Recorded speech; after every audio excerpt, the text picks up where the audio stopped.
Surviving Sister Wives contains adult content that may not be suitable for Latter-day Saints or sinners. Listener discretion is advised.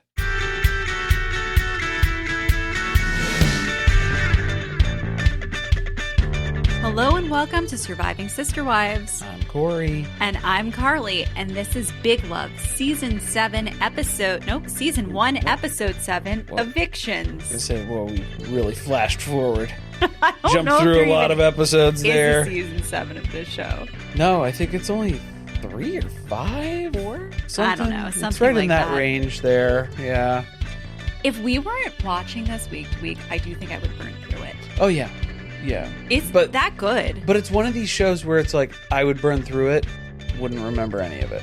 Yes. You know, like it was... Fever dream. Yeah, like where you just blast through and I have no recollection of anything that just took place. Like in 3 months, somebody would ask me something about it or bring up a storyline, and I'd be like, I don't remember that part. No. Don't remember that. Yeah, I don't remember that character. Didn't stick. Nothing. It just bounced around in here for a little bit, and then it's off to the next thing. Yeah. All right. Well, before we get into it, reminder, we mentioned this a little while back, but we are excited about Surviving Little Miss Recap, a podcast meetup, which is happening on Saturday, August 1st, 2026 at the Conshohocken Brewing Company in King of Prussia, Pennsylvania.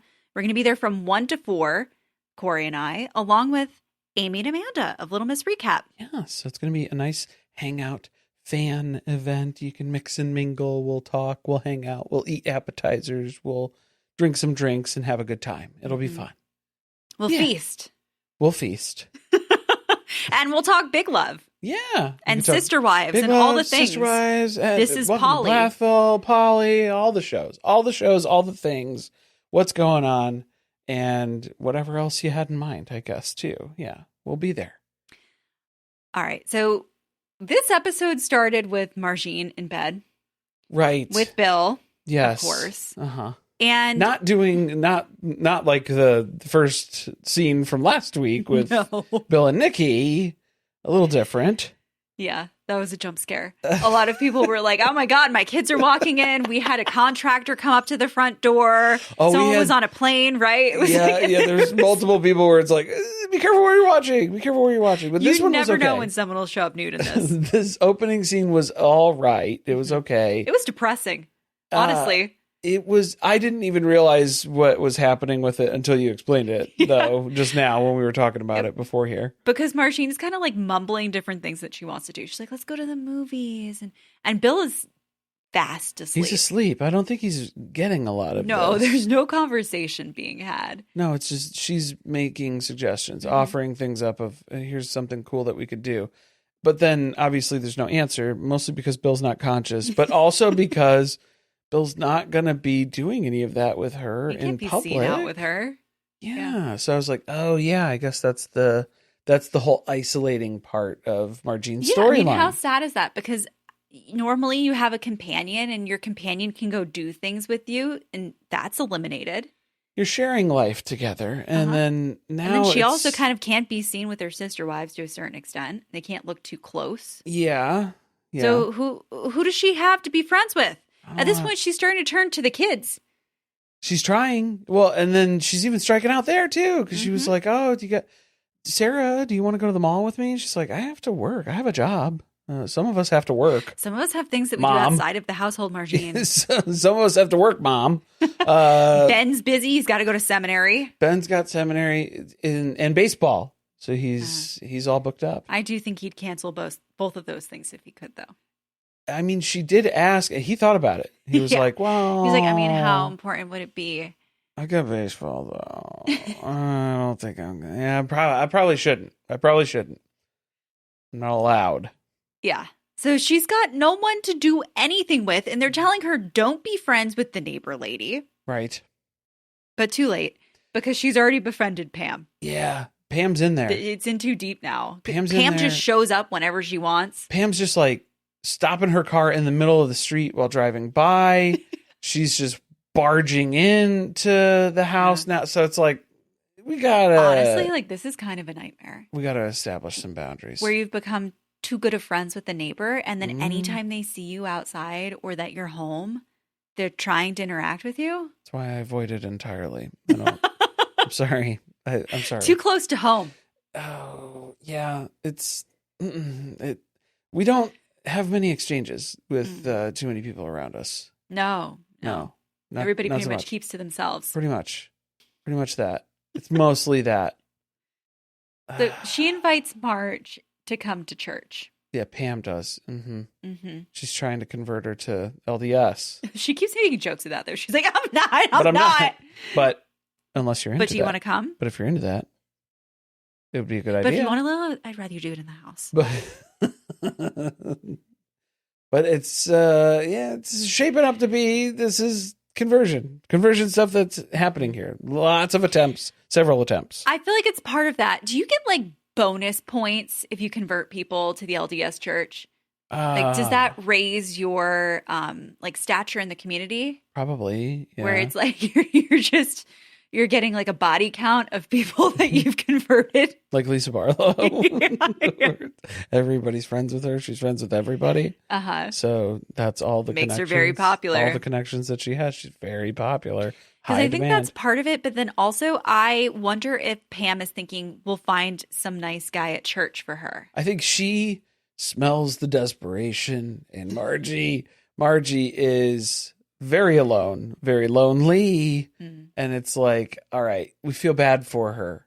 We feel bad for her in the situation that she has found herself in, which is alone. Yeah. Yeah. A widow. A Gulf War veteran widow is how we found her here. Yes. So one of the reasons they don't let people just show up at the house is you never know when one of the other wives is going to come through the back door, because she's out at the front of the house having this conversation with Pam. And then Barb walks in because she came through the back slider and assumes that Margene is home alone, because she always is, and then finds that Pam is here. Right. So now she's got to explain why she's just walking around Margene's house while Margene was supposed to be working out. Well, I was taking a look at the backyard and coming up with some landscaping ideas. So that's our story, and that's what we're sticking to. I didn't think that was a real great cover story. No, I don't think so, because we're not planning any large landscaping remodel plans, I don't think, in the near future here. Also, what if Pam was like, why don't we look at the backyard then? I have some ideas. And then you see all the houses are connected and there's no fence. And why is they there share one a pool? One pool for 3. And all their kids' stuff is just scattered across the 3 yards. Yeah, especially the poop underwear that's tucked into. Nicki mentioned that. Yeah, Nicki. That was Wayne, right? Wayne stuffing his poop underwear into other people's clothes. Poop underwear in Teeny's blue jacket sleeve and then just throwing that between the houses in the yard. That also upset me because we found that out after she gave the jacket back to Teeny. And I was like, did you wash it? Did you wash it? Well, it kind of sounded like she just pulled the offending underwear out and then gave it back. We have seen Nicki doing laundry before, though, so I would one assume of the only things she does. She shops and she does laundry. Consistencies that we see with her. Doesn't watch her kids. No, she is leaving Wayne unattended with some lipstick at Margie's house, which is all over the place. It's all over the walls. It's all over the TV, the CRT television. That would upset me. Now I've got to clean up something that your kid did in my house because you didn't watch them? How are you going to get lipstick off of the TV? The TV's probably easier. Yeah. Oh, that was something that she was asking Bill for that morning, too. She's like, we need Windex. Yeah, you do. Yeah. Little did she know. you got a lot to clean. You really need to. But I love how Nicki's response to, your kids were unattended and running amok in Margie's house. She's like, wait, Wayne, I thought you were watching Shrek. It's like, well, I mean, Shrek's not that long. That's what I left you doing. Yeah. Why did you move from the TV screen? How dare you?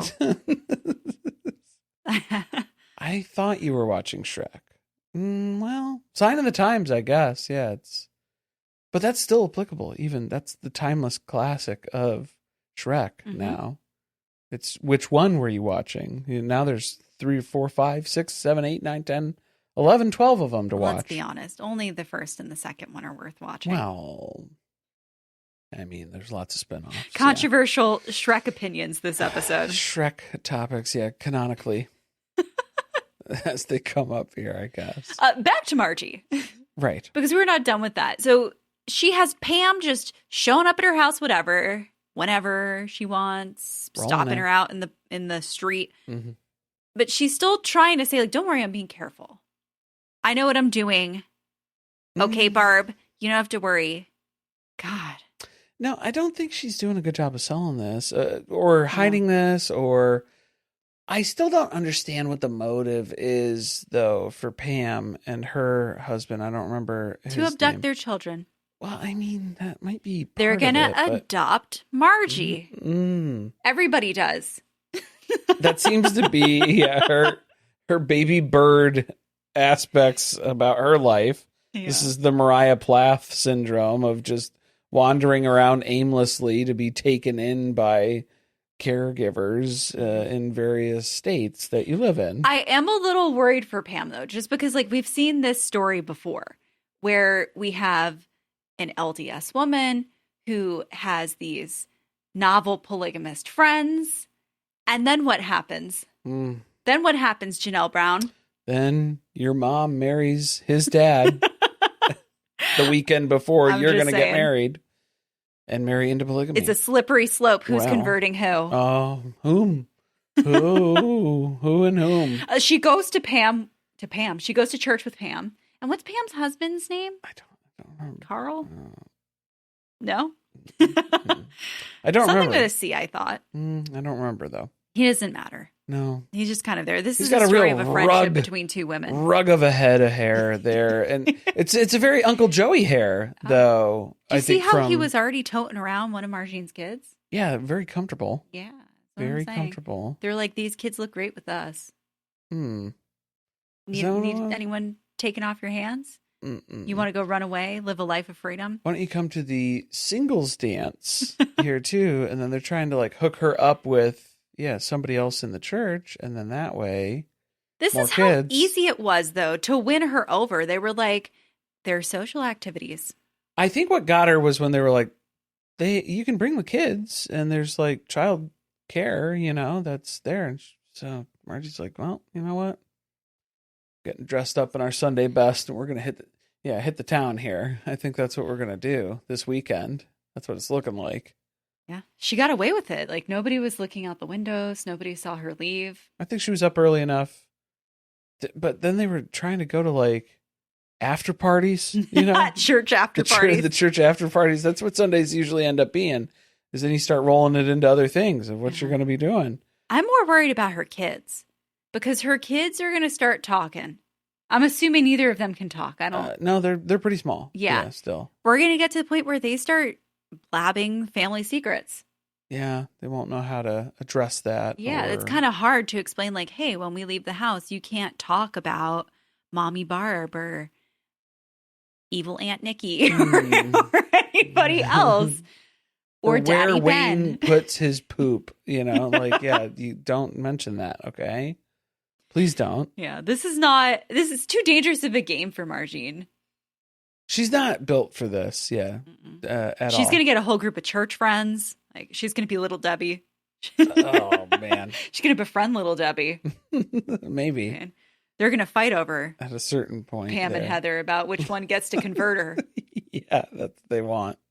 They have to fix these polygamists. Who gets the attribution, Who was the first one to approach her? You're going to share that as a collaboration.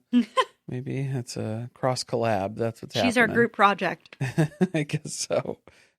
But we also have a couple other folks trying to recruit in the neighborhood as well. Big LDS episode. Big LDS episode. We have missionaries on the move.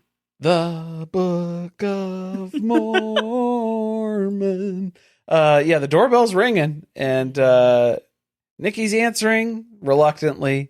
Why would she even answer the door for these folks? Because they'll just keep ringing. They'll come back later. That's why you have to put up your sign. They're no too soliciting. persistent. I'd be like, get off my yard. No soliciting. That's it. That's all you need to put the sign up.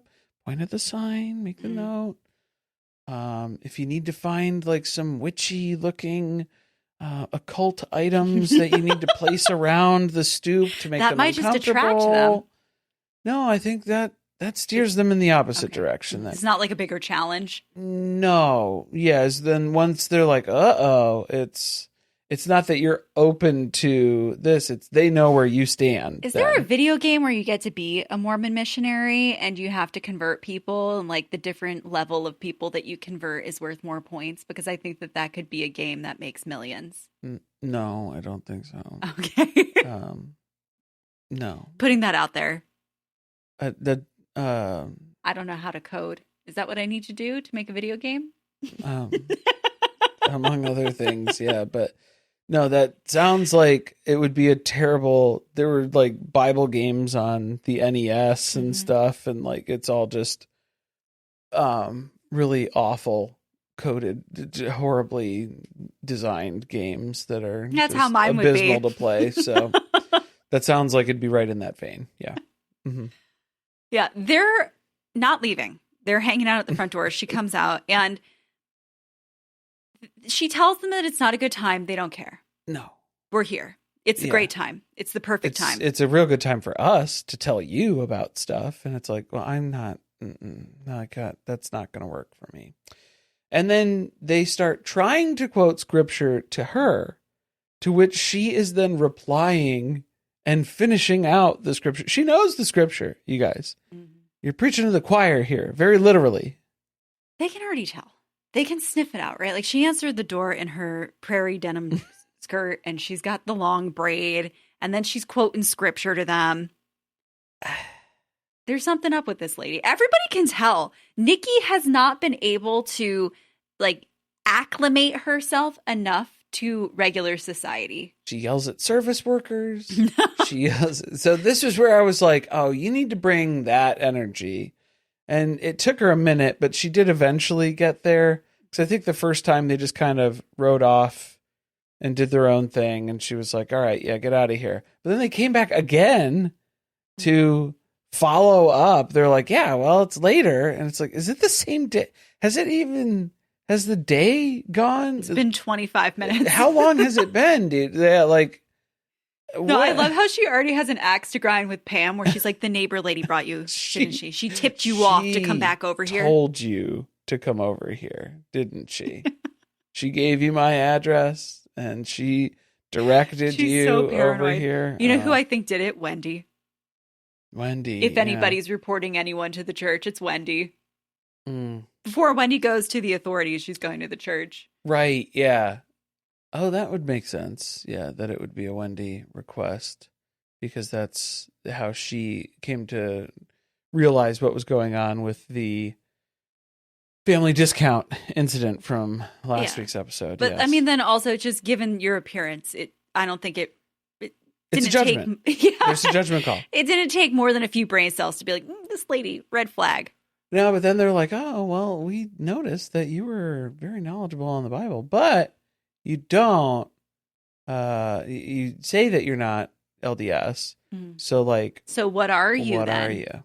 You know, if you know which the one of those fundamentalist groups do you belong to, lady? If you know the teachings, but then you're not LDS, then I think we know what that means. So then they're exchanging words at the door. It's not going well. It's not going great. She's like, I don't know what you think I am, but you better get out of here. So she forces them to leave. They're jotting down her address to put her on the, do not contact list or whatever. Perfect.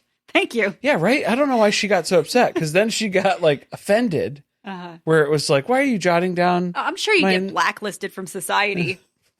From what? You know? From what? Because it's, well, they made sure to stipulate, well, it's because you're living in sin and you show no sign of remorse here for any of the polygamy you're stuff. irredeemable. Yeah. So it's not even you're worth ready our to time of coming to talk to you. We'll keep praying for you or whatever, doing whatever we're doing. Go on and pray for yourself. I had a moment there where it was like I was in I think I have been offended before where it was like sometimes I've had religious conversations with people who are very religious, pastors, whatnot, and like leaders in churches, where then I was in a rough spot, and then they like didn't try to preach to me in that moment, and I noticed, because it was like it's like you always have something to say until now. You normally, like, isn't this the time that you would usually try and not that I would be like, I'm very aware of like that is when that happens, but it was like,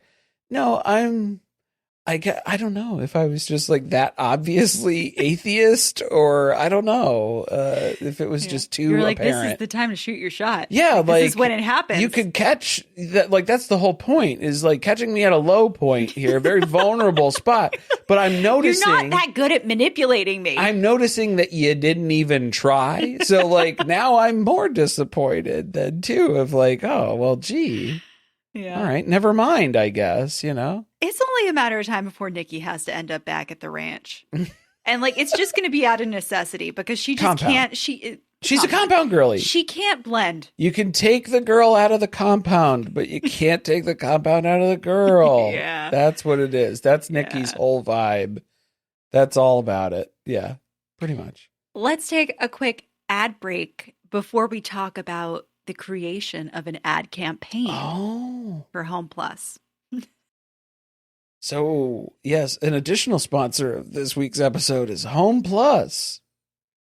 Hendrix. Home Plus is us. Home Plus is us. We're not really the target demo. Is us, but I didn't wear my garments today, so I don't know if I'm suitable, if I'm ad ready at this point. They're trying to compete with the Home Depots, the Lowe's, the Walmarts of Utah, of the world. Okay. So they need an ad campaign. So they have an ad agency. I don't know who these people are. It's an agency of two. I don't know. Yeah, but like they're pitching ideas for a commercial. Okay. Yeah, they're giving you a slogan and a commercial. This is not a Don Draper sort of pitch, though, is what I was picking up on. Okay, like that's not the level that we're at. It is very Utah, because they're like, here's the angle: Home Depot, Lowe's, those guys, they're not here. You're here. Like, you're in Salt Lake City. You're in Utah. You're one of us. You get it. So that's what we're going to pitch to everyone, because those are outsiders. You're an insider. So Home Plus is us, Utah's family superstore. They not like us. They not like us. It's going to bring all the money in. You're going to get all of the garment-wearing Mormons coming through your doors. They're not going to go to those other superstores anymore. We know how to bring the Mormons into your store. We are going to berate them with subliminal messaging. And that's basically the whole pitch here, is like any references to BYU, any semblance of garments under clothes that we can women wearing clothing that would disguise a garment. Layers upon layers. That's what we're going to do. Temples. We're talking about temples. We're seeing photos of temples in the background, just so it's background. It's dirty sodas, the whole 9 yards. Everything you can think of. That would just be quintessential Utah, living it up, ground level, grassroots Utah experience. That is what we're bringing to the table here. I think if this ever turns into anything, here's my prediction, because this is how all ad campaigns go from my experience. Yeah, what were the KPIs for this? I don't know. They're going to spend a ton of money to create this campaign, and then they're going to launch it at the worst possible time, and they're going to have to pull it. Yeah. So that's how I see this playing out. It'll probably be when the Roman stuff becomes public, and everyone understands now that Home Plus is not just Utah's family superstore. It's also polygamous. Utah's polygamist family superstore. In bed with Juniper Creek and like the underbelly of the LDS. Embroiled in a ton of it's not going to be good. Well, yeah. And they're going to say, stop it. Can we pull the ad campaign? No, We're going to say, no, it's too late. That's you the whole already thing. spent the money. You're not getting your money back. You already bought all the stuff. So now every time people see it, they're just going to get more and more enraged with you. So like, sorry about that. But hey, I'm glad that, we cashed the checks up front because this is costing a ton of money. This was like $250,000, I think is what they were talking about for this ad campaign in 2006. Okay, hold on. I once worked somewhere where we bought a Super Bowl ad in multiple markets. Yeah. For $250,000. Okay. A Super Bowl ad. We already had created the ad. Right. So to be fair, that's not, placement. But yeah, it was the media cost. So this is a lot of money. Yeah. Yeah. But I mean, I guess if you're talking about it start to finish production wise too, you're building this thing from the ground up. But I get what they're saying because Don's trying to be the voice of reason here. He's got the buzz cut. So he's like, hey, listen up. Here's how it is. I'm going to straight shooter. Maybe we dial it back a little bit. Less TV, bump up the radio, kind of even it out. It's a good suggestion, Don. It's a good suggestion, Don. And then especially like if we're going for this, there's this like level of delusion that's in here, that's baked into this plan, where it's like you will become synonymous with Utah's home improvement stores. And it's like, will that do that? Is that actually what this is going to do? What is this going to do? I don't know. I have questions. What's the goal? Are we trying to is this a brand awareness, or are we trying to drive people into the store? Like there's no clear vision. This is not the way ad campaigns are actually planned. No, because this is all just like very broad stroke, vague, outcome of how are we going to track that we are now the face of Utah home improvement? But this is how easy it sometimes is to sell in an idea to like an owner of a business or, like a high up, like a CEO or something is honestly, they just want to jerk off to seeing their ad somewhere. Yeah. Especially if it's that's what it is. If it's in a certain spot that they think is awesome, like if you just buy and have it placed where it's like it'll be in Forbes magazine or something, and it's we used to have to buy billboards certain places because people not because it was a good billboard strategically, but because somebody important would drive past it and see it every day. The CEO will see it. Yeah. Yeah. That's a great use case for that. Good example here. So I mean, the concern is if you overextend yourself here, because it's like, well, we could pay for some of it, the initial startup stuff, but like it's a big chunk of change. Nicki already spent a whole bunch of that. Yeah. Wow. If you think about it that way, when you put it into context, it's like, oh man, we could have had a whole ad campaign about this, but no, that's just racked up on credit cards right now. So Don's like, we still got like Roman issues that are going on. Bill's like, oh, that's going to be taken care of this week. I'm expecting a call from Roman where he's going to be like, forget it. Everything's over. Let it go. Bill's ego is really inflated about the fact that he thinks that he's really gotten Roman into a pinch. Yeah. It's like, you don't even know, bro. You're playing in the minor leagues. Yeah. You didn't see this out, like how many steps out ahead, or you didn't plan this out, is basically where we're at for the most part here. So they're reviewing the tapes of the was it casting or was it like samples of the I thought it was like casting together? And she was kind of giving some ideas of things that were like inspiration that they would incorporate into the ad, like the final product. Bill's pumped about this. He's like, this is like a dream come true. They're like the Mormon Plath family. And Don's just like, this is weird. Like this is odd. This isn't for me. Maybe not really. I do think it feels like you are. I think people are gonna see through it. It feels like pandering. Yes, where it's like get the guy in his BYU sweatshirt and maybe he can catch like a football in the first shot, and then we'll like pan around to the window and you'll just see the temple off in the distance. It's like, how many more things? There'll be swig on the countertop. So it's, there's... Taylor Frankie Paul's going to show up. A fine line. There's a fine line, and then if you go too far over, then you're really just like smacking people over the head with the messaging, and it's like, okay. Yeah. I'm losing interest here. So maybe that's what Don was picking up on. Maybe that's what Don's getting a little nervous about. I think he's just like, well, we're also living the lie because we're pretending to be Mormons. For that to be your slogan, like that you are one of, the people in common society is not true. You're on the outskirts of society. So you're living a lie. And the more attention you draw to it, maybe that's not the angle that you want to go with. Plus, doesn't that open the door for I don't know, if you have enemies that you are of course dangling threats of attorney general lawsuits over their heads, and then you come out with an ad campaign that they happen to see on their local TV programming that is talking about how How long will it take Roman to see a TV commercial? Well, he'll hear a radio ad or two. Yeah. Rhonda will tell him about it.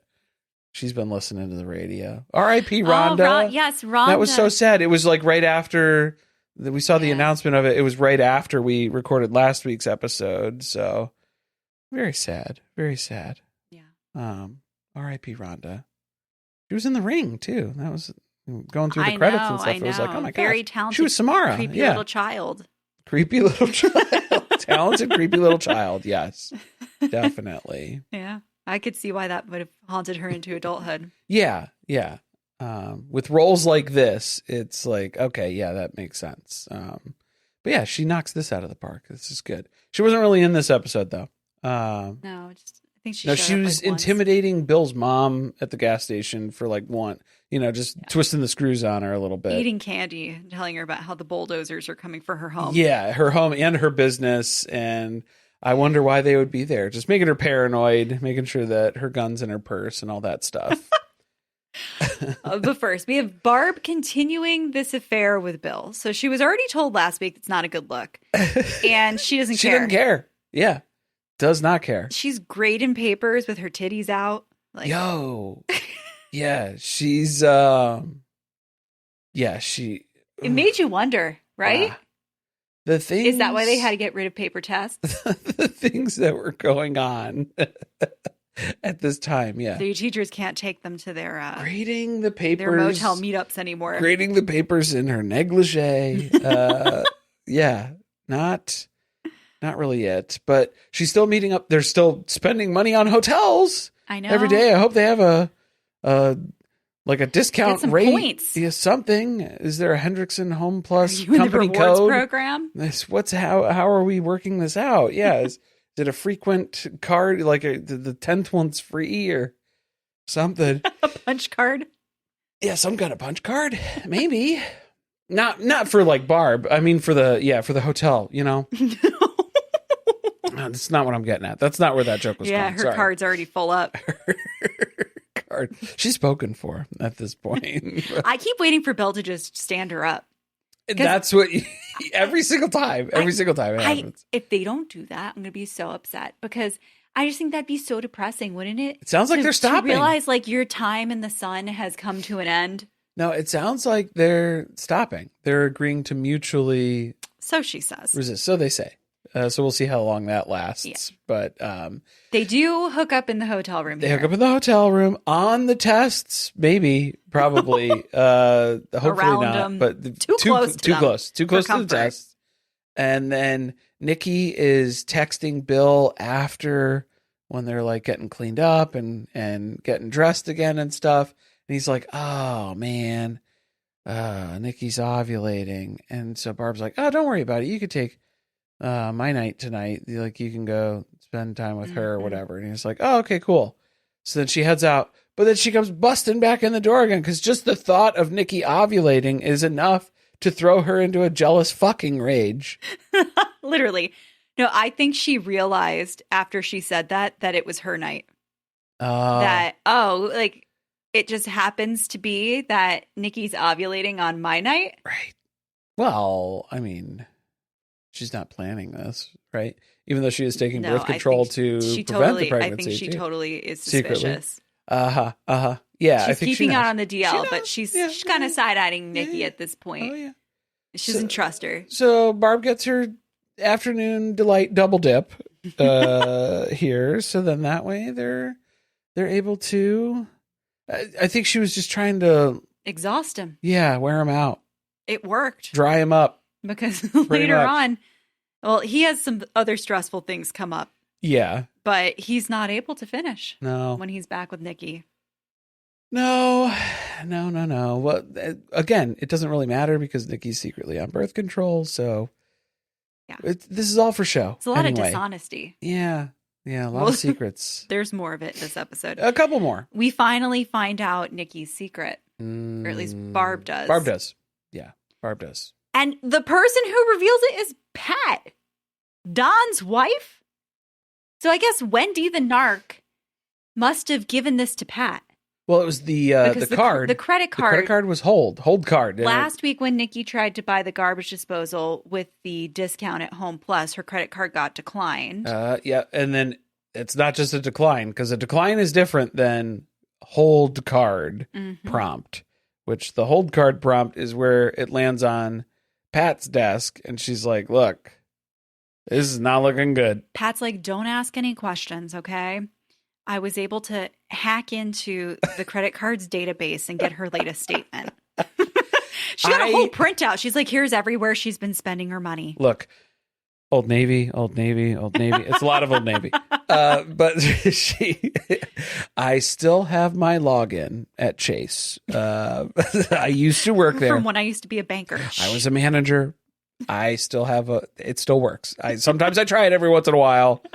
So I'm just letting you know the credentials that still flies. So that's how I know. First, Barb's like, that's Nicki's business. Like, that's her private information. That don't show that to me. Why are you involving me? I don't want to know. And then she's like, give it to me. But wait, but what? But now the numbers aren't adding up because it was like, wait, it's maxed out. What? How much credit is on it? $6,500. That's after a $3,000 payment.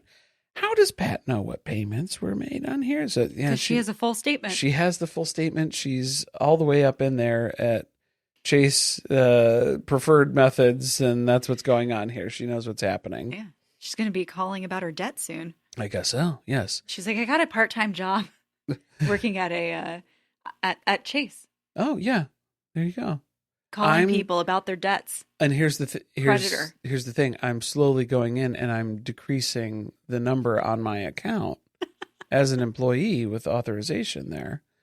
And that's I'm transferring how I'm my working my way out debt of to it. Nicki's card. That's how I'm working my way out of this. It's a balance transfer. That's what they call it. It's good.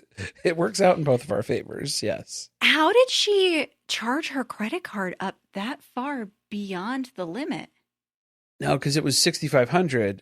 There was the $3,000 payment, and then she maxed it right back out again. Oh, yeah. Oh, yeah. Because we saw her do that. Yes, like literally the day that Roman made the payment. The afternoon she came home with all of her bags, the Gap shopping.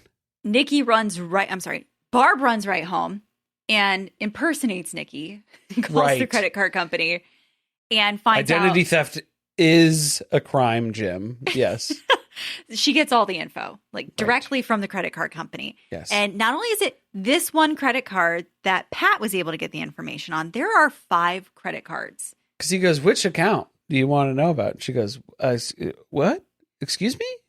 Which account? How many are there? I don't know. 5, 6, 8, 9, something. You want another one? Something. We'll send you another. I can take your application right now on the phone. Yeah, you're on the quick approve list here. It's just it'll automatically send right out whatever it's going to be here. So now she's on the warpath. Yeah, because this is a big deal because Nicki is just burying their family in debt and she's keeping it a secret.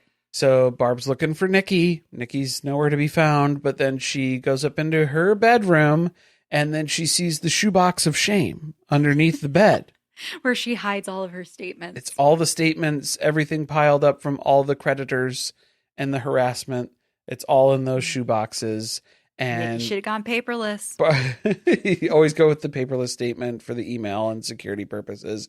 But then Barb is like rifling through these shoe boxes as Nicki walks in. She's like, hey, that's my stuff. What are you going through my personal belongings? These are my things. There's no privacy in this house. Is that what it is? There's no boundaries? Wait until she finds your clamshell full of birth control pills. Yeah, good thing you didn't go rifling through the medicine cabinet. Yeah. I really dodged a bullet It's here. only the first place she's hiding things. So, okay. Yeah, well, all right. I know it doesn't look great, but She's like, you got secrets too. secrets, How are you going to come at me about a secret? right. But did she actually address what it was? I don't think No. we didn't clearly say. She's still holding on to that for when she really needs it. I think she realized it because if she reveals that she knows that Barb has been spending time running off sleeping with Bill, that it would become pretty obvious that her whole plan to have a baby is somewhat related to trying to break up the amount of time that they're spending together. Nicki doesn't want to bring that up now because that doesn't really help her with leverage. She doesn't want to use that to even out where like Barb is upset where Nicki is doing bad stuff with debt right now. She doesn't want to waste this. This is great information of this big secret. No, this isn't the place you reveal it. You're going to say that to Bill when Bill comes out to you about the $58,000. Yes. Yeah, because that would, if you brought it up now, that would maybe pull you back to even with Barb at best, right? I think Nikki's holding on to this information where she's like, I need to unload this so that Bill knows, or some way that I can hurt Margene with it. Yes. So then that'll be a way to really offset where it's like, it's a total betrayal where Barb's then not trusted by those two people in the family, even less than I would be. She could do a lot more damage with that information than revealing it right here, right now. Than telling Barb that she knows it. Don't reveal that right now. Yeah, still hold on to it because then you can use it against the other two people to cause a bigger detriment to Barb in the future. I do think that Barb is catching on, though, because later on in the episode, Sarah says something about, you running off with Dad. Mm-hmm. So it's now becoming obvious that multiple people in the family have noticed that there's something going on. So then why wouldn't Nicki? Because Nicki is paying attention. She's on top of this stuff. Yeah. I love how this very quickly becomes, no, this is our secret now, though. Because, like, you can't tell Bill, Barb. Like, now, but... She's like, why not? No. Like, this was my secret and burden to bear, but now it's something that we get to experience together, but nobody else needs to know still. So like, don't tell anybody else. And I think this was the other thing was that Nicki knows if she cries, if she goes the sympathetic route, Barb is likely to forgive her. There is that benefit there where she plays Barb pretty easy. She plays her like a fiddle. Which I think the worst part of the whole thing is that she took $3,000 from Roman to pay off her balance. Well, not the balance, but whatever was due. The statement. Yeah. Whatever that was bad because right now we have Roman and Bill fighting over money, and then you're taking money from Roman? Yeah. And it's a secret that he's holding over you? Honestly, Barb needs to go tell Bill because she doesn't know, but Roman knows this information, which, I mean, obviously he knows. It's getting messy. Because he gave the money to Nicki. Right. So Barb should be able to connect those dots that I'm sure Roman's going to use that at some point. That's valuable information to him too. Yes. And we know Barb is not telling Bill because she had the opportunity to after another hookup that they had, a hotel hookup. And no, she did not disclose that information. She did not let him know what was going on. So he disclosed to her that there was, there's some issues going on with Roman and he's like threatening stuff. And it's like, that's not an alarm bell. That's not enough of a reason to be like, well, there's something else that you should know about that too. Roman's sticking his nose in our business in other ways. Yeah, and he's got leverage. He has stuff that is holding over your head.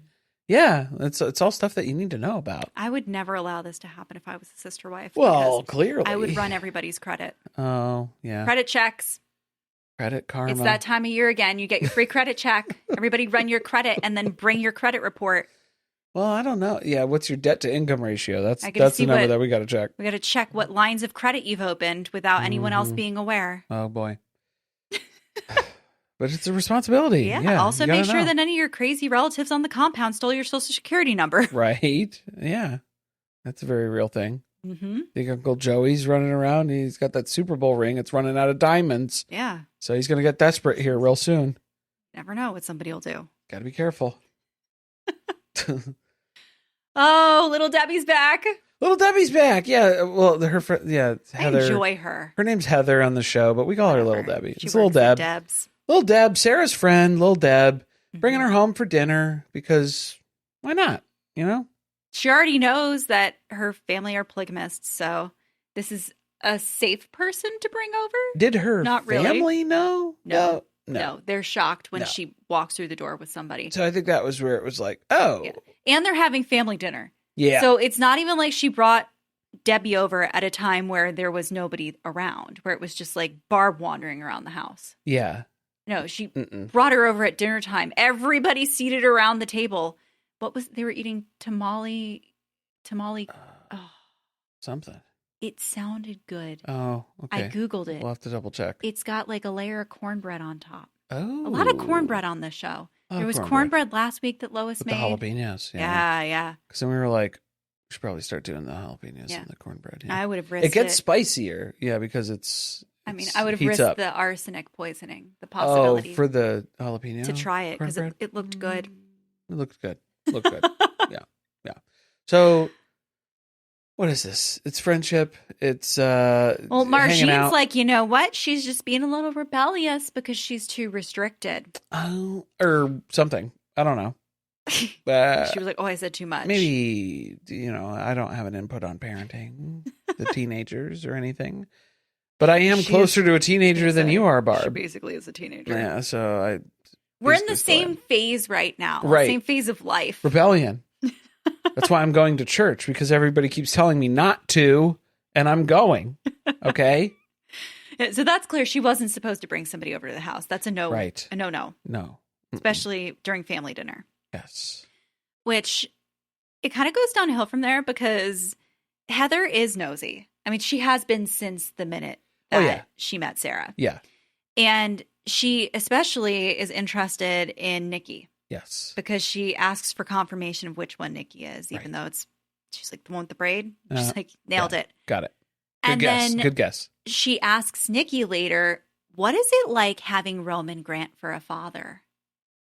That's her first question at the dinner table during dessert. It's an honor. What else would it be? It's an honor and a privilege. I love Nicki. Whoever's writing her lines is so funny. It's an honor. It's good. It's good. They got You're her like, dialed what do in. you know exactly about Roman Grant? Right.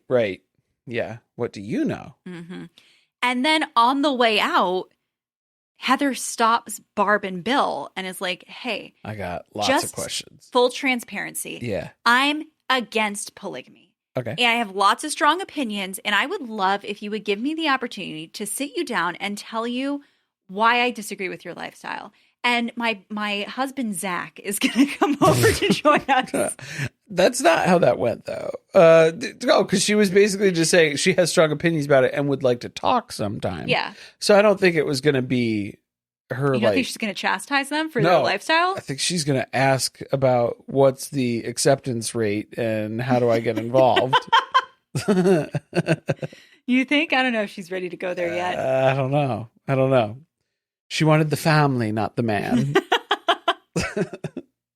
All right, let's take another break, some quick ads, and then everything unravels for Bill.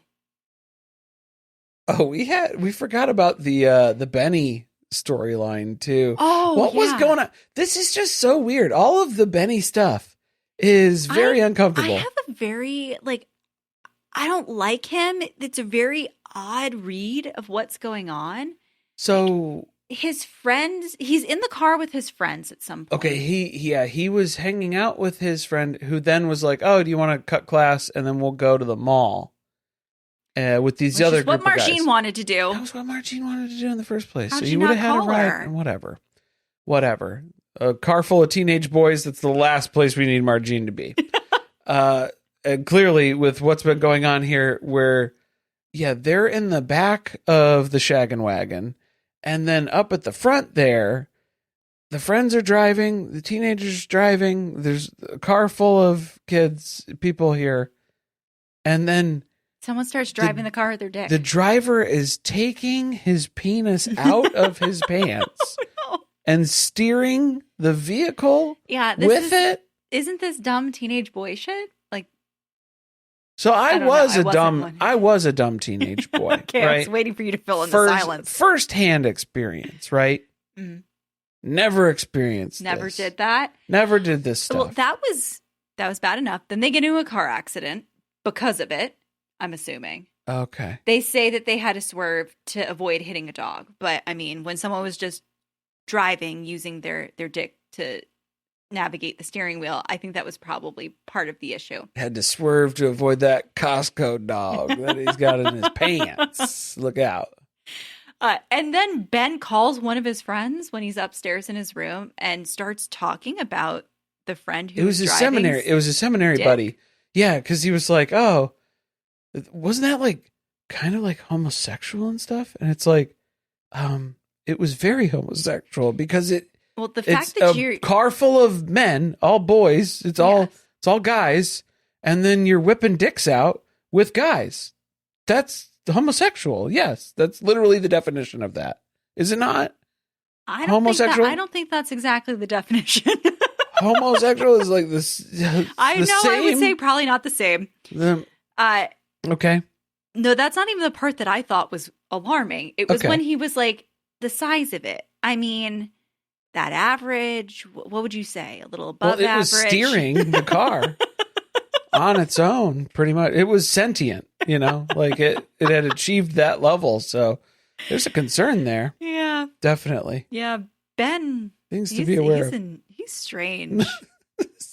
I don't know. No, what it reminds me of is there's a movie that I love. It's a hockey movie called Goon, where there's like the defenders on the team who are like the Scandinavian brothers, and then they're like hazing the new guy on the team, and so they keep telling him like, take off your pants and we'll sign your dick, and then everybody else on the team is like, never done that. Like that, I've been playing hockey my whole life.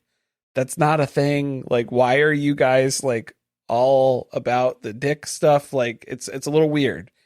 And then their whole defense is that like, oh no, it's not gay if you're brothers. And then the other guy goes, if you're brothers, it's gay with a fucking dash of something else. So like, be aware of that. So it kind of reminded me of that scene a little bit. Okay. One of the favorites. It's good. It's good. Let's move on. So this wasn't a dash of something else is what I'm getting at. But let's get back to Rhonda. Okay. Rhonda and Lois. Is she singing the hits? Singing the greatest hits? I think some of the two. If we had Nicki in the room, I mean, what a trio. Stealing the scene, the whole show. Oh, boy. Lois is cleaning the windshield of a bulldozer outside at the gas station. She's very upset about it. Like, she's staring at this guy. He's staring down at her. She's like, why is this bulldozer here? And she looked at him, and he looked at her. It was a lot like that. Yeah, it was a lot of that. And then she goes inside, and Rhonda's there eating all the candy. And she's like, what's up with the bulldozers, Rhonda? Do you know? Because this is weird. There's never been one here before. Now there's one hanging out here all day. And she's like, just so you know, there's one over at your house, too. Yeah. She's just making her sweat. Yeah. And then there is one over at her house. There is, yeah. And other family members' houses. Other spots all around the compound here. And this is when Joey starts perusing some of his contracts that he signed recently with Roman, where he was like, maybe I should have read these. No, Roman was like, hey, I've got something to give you, just so why don't you come down here? Uh-huh. And then was like, remember when you signed this for the fish farm? Ah. Not a fish farm. Well. Turns out that he is deeply involved in what is this? I keep missing the name of it. Deserte. Okay. Whatever thing that they've been doing where they've been defrauding people of their money. Their Jen Shaw scheme. Yes. The Jen Shaw of it all. That's what they're doing. That's what he's been involved in. The thing that last week Bill was like, hey, Joey, just want to double check. You're not involved in that. And he said, no, I'm good. And he said, cool. Great. And then he went and ratted to the attorney general. But started now, the wheels of this turning. Yeah, it's your name is at the helm of this. You're the one who's the responsible party for the entire setup of this that I'm trying to bring the hammer down on. So, honestly, at that point, pull the fucking trigger, Bill. What does Joey have to lose? Well, they're going to put him away?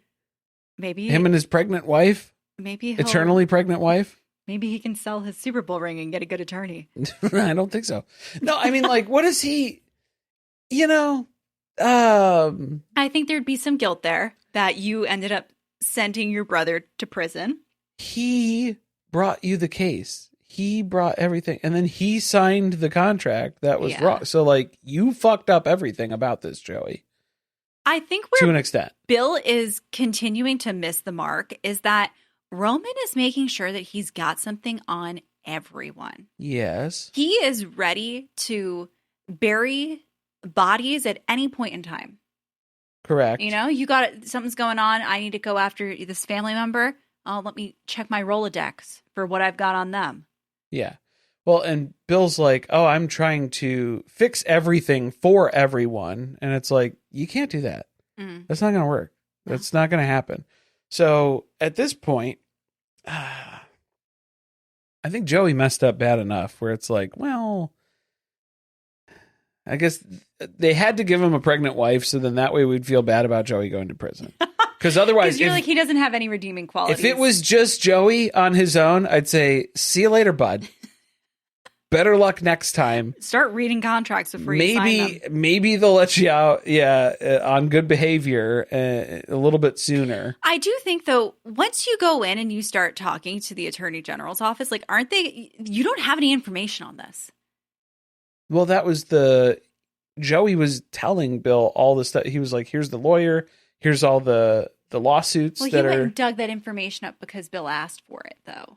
Yeah, because he knew like the involvement of what was going on with that. So it was like, yeah, dude, you drummed up a lot of this. Then his only chance is to walk into that office first and become a rat. And then that's probably not going to end well for you, but it might be the best thing that the best chance you have for your eternally pregnant wife. A gamble. I mean, yeah. So that's the whole issue that they're running into because Joey's filling Bill in on oopsie doopsie. It's my name at the top of this. My name's on the homework. Be a problem? Yeah, Joey. So then he's like, oh, by the way, Roman said that his answer's coming soon. So heads up on that. Okay. Keep an eye out or whatever. And I guess, is this what the answer is? Because then Roman has a plan that he's putting into motion here that we see because Albie was looking for Papa and Albie's not part of the council meetings anymore. Albie is in the dark. Albie does not know what's going on. Which, to be honest, at first I thought, okay, is that it for him? Like Papa's discarded him. Yeah. That Roman's realized he's useless. But no, he's still using him to now come after Bill. Well, it was like all the bulldozer stuff. He wasn't privy to that. No. You can't be trusted with that. So he just showed up to ask, like, what's going on with all this. And he's like, Albie, you don't got to do that stuff no more. Okay. He's not your concern. So you're going to go do this other thing that I'm going to set up for you that requires less attention to detail, I suppose. But you're going to be like the Braun that if you get caught by the cops or something, we don't care. It's kind of whatever. You're Uncle Joey now, for our side though. Okay. Yeah. Because what did Albie throw in his car? A kill kit with the duct tape and a knife and a rope. And it was like, okay, Ted Bundy, what are we doing here? I thought he was going on the run. You don't go on the run with that. You were going to see somebody with that kit. So it was like, I don't know. Well, when he said you're going to be gone for 2 days, I was like, oh, he's telling him, he's sending him away because the attorneys are coming and sniffing around. No. No, that ain't it either. He's sending him on a mission. Yeah. You're going to leave for 2 days, pack a bag, and then we'll see you then. And I love how Albie was trying to upgrade his vehicle at the Enterprise rental center here of here's the car that you get. He's like, oh, can I take one of the Hummers? Because it makes my pee-pee feel big when I drive that one. And it's like, the Buick will suffice. So you'll... He's like, not like even more like a serial killer. You'll drive the Buick. Yeah, it's like, oh man, it's a... Stick out like a sore thumb. Like that was a LeSabre! Look like Ethan Plath trolling the neighborhood. Yeah, it's not good. Sticking out like a sore thumb. It's going to be easily recognizable and describable to the police when they need to look for you and put out an all points bulletin. Is this like a long trip?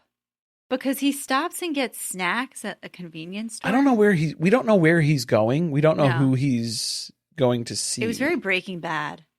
Okay. You know, and that it's like, what the fuck is happening What's now? happening? Yeah, because we need to watch another episode to find out. Yeah, there's like new characters being introduced that you're not exactly sure how to feel about. Okay, so this was, Albie was stopping off for essentials. All the groceries. ingredients for an egg sandwich. Egg salad sandwich. Was that what it was? I'm pretty sure he started cutting up a hard-boiled egg. A hard-boiled egg? It's like disgusting. So in a motel room? Okay, well, and he picked up a hitchhiker too. Well, it's not even a hitchhiker. It was just some dude who was... I was trying to be nice. A lot lizard? Is this... that's... I mean, I guess that's technically... I was trying to be nice where I was like, I'm not going to assume this is a sex worker. I'm going to say this is a hitchhiker. No, I don't think there's any work that's going on here. I don't think there's any payment that's required. He was just interest. Albie caught his eye. I think it's just a hookup. Yeah, I think this is a hookup. Is Albie aware? I think Albie was aware from the moment that Albie drove up. And when he was walking into the store, there was eye contact that was made. There was enough of a message that was sent and received, to which then this person jumps in his car to go to wherever he's staying, which is a nearby motel, not a hotel, motel. Not where Barb and Bill are staying. No. Not at the White Birch hotel. No. Yeah, the hookup doesn't go as planned. No. A I little thought Albie curveball. was going to kill him. Yeah, that scared me. There was a consideration there for a second because I was like, he's got the knife from the sandwich making. He was offering a sandwich. The dude's getting a little pushy as far as like, we gonna fuck or what type of why am I here energy? Yeah, like of what's going on.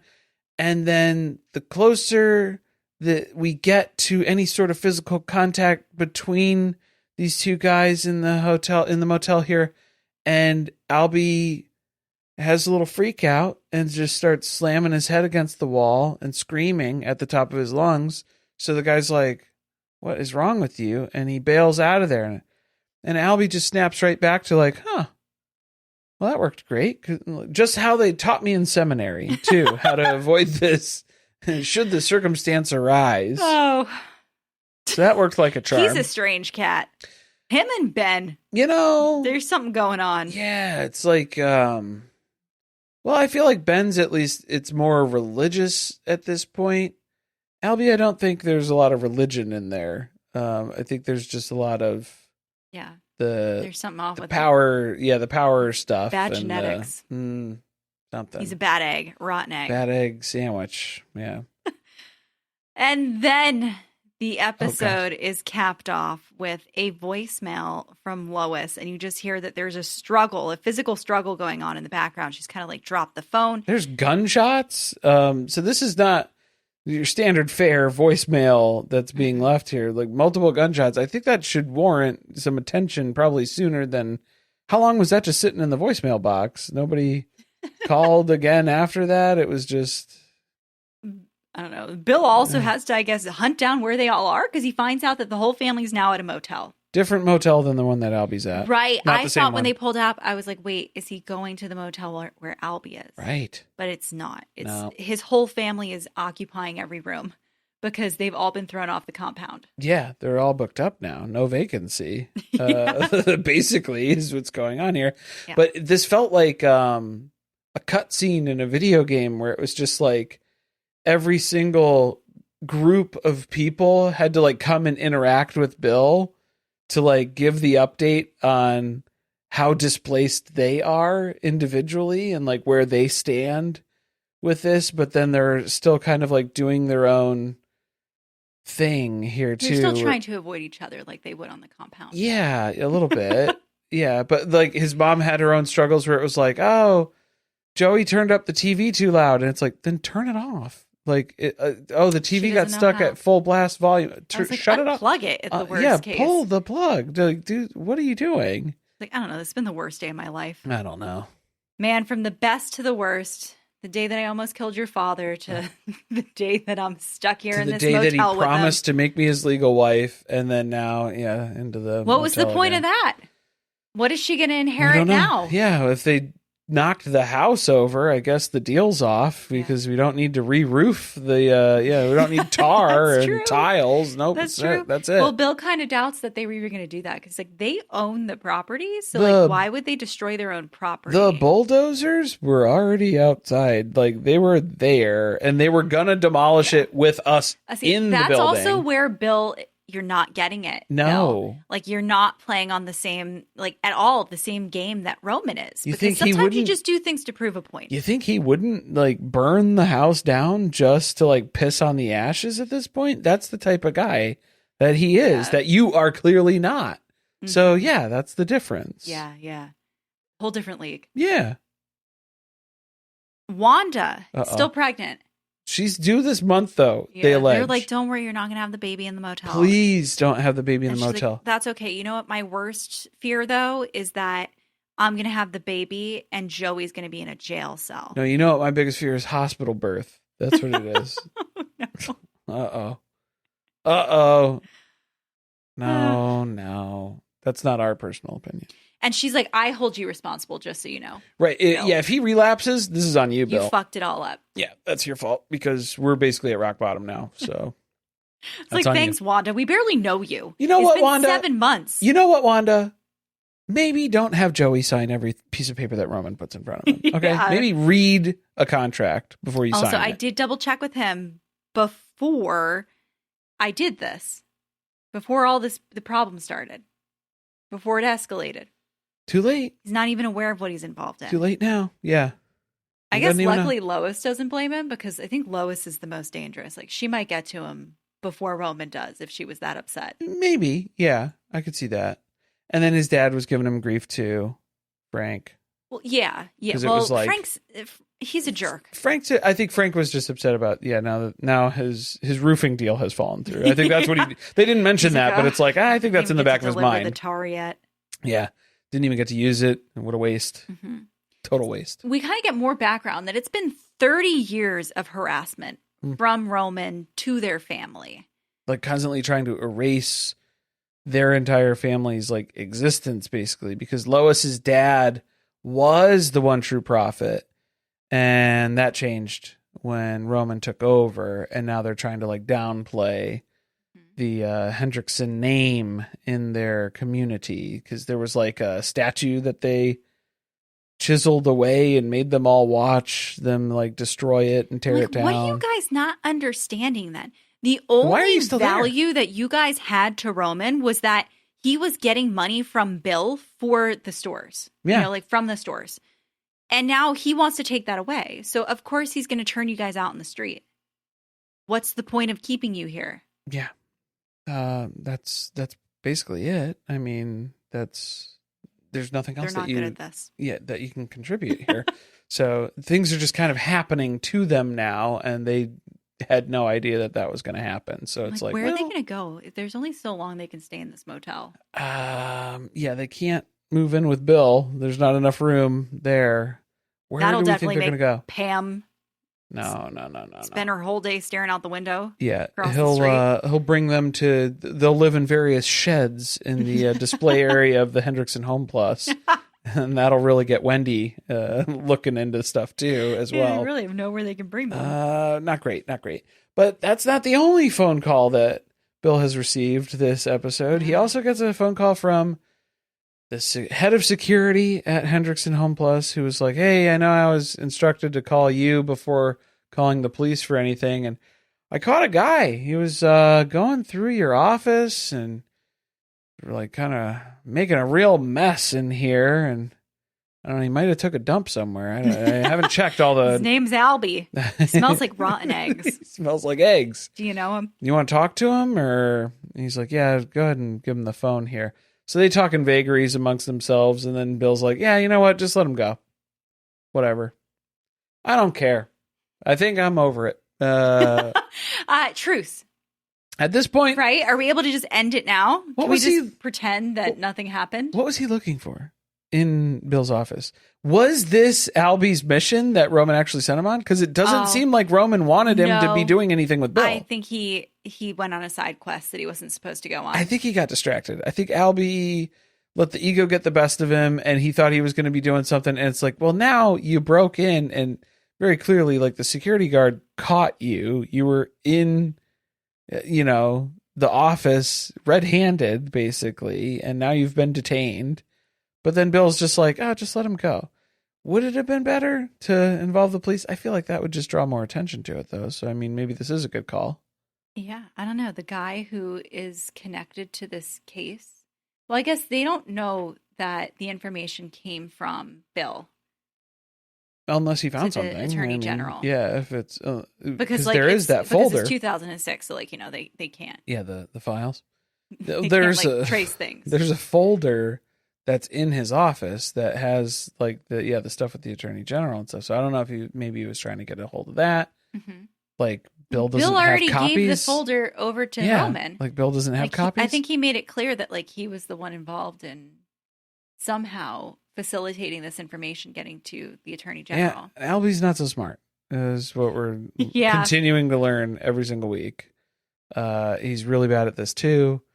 He's not taking direction either, because I think he was supposed to be on some other mission here and has taken it upon himself to go Mission Impossible instead and did not do a good job with that. I'm waiting for Bill to have a heart attack.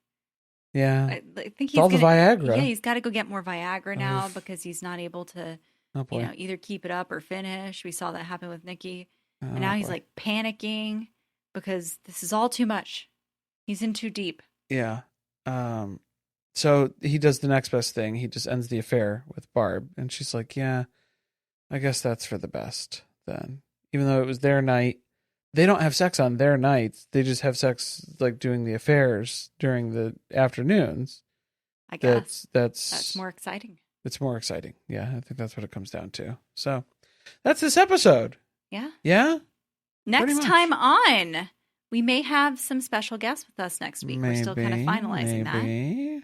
And in the episode, Bill and Roman's disagreements result in lawsuits from both sides and unwanted house guests from the compound. Uh-oh. Sarah learns about her family's history from her grandmother. You mean Lois? Yes. I can't wait to hear the tale she tells. Yeah, that'll be an interesting one. And Joey confides in Barb. Oh, no. About what? About how she's What not else actually did Joey pregnant. do? She's not actually pregnant. Wanda? We've been faking it the whole time. Yeah, Wanda's not actually pregnant. I don't know how to tell people. I don't know. If you've been enjoying these episodes, leave us a 5-star review.